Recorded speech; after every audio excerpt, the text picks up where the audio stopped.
Isak mel moi katong lam ko yan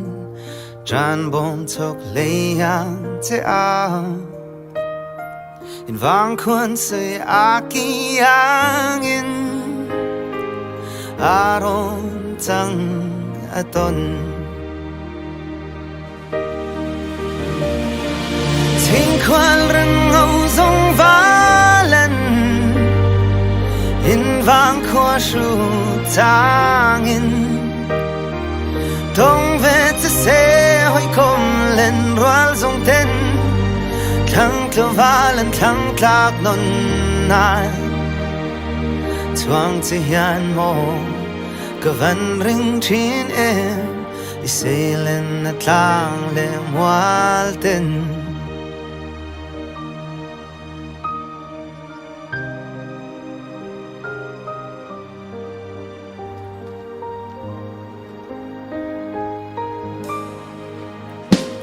Rapin tolbu karaling mala Tlang ting meli toy ve silo Isak mel moi kan e Mamo velo mo te moi Ting quan ren ngâu dong valen In vang khoa shu tangin Dong ve te se hoi kom len roal dong ten Thang klo valen thang klak non nai Tuang te hian mo Gavan ring chin em I se len na tlang le mual ten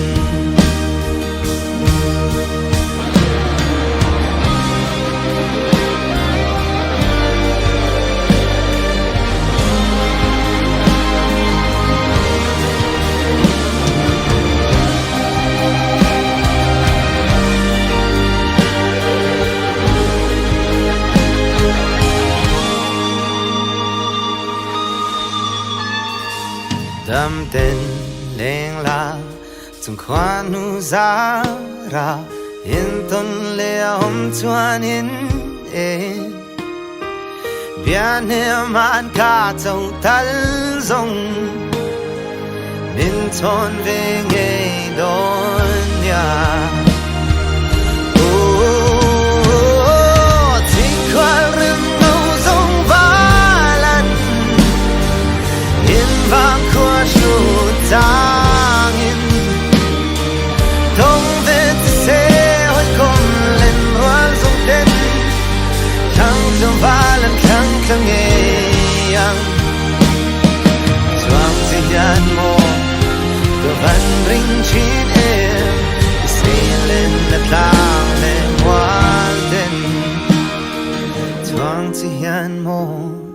Gavan ring chin em I tin lai I tun le zua ten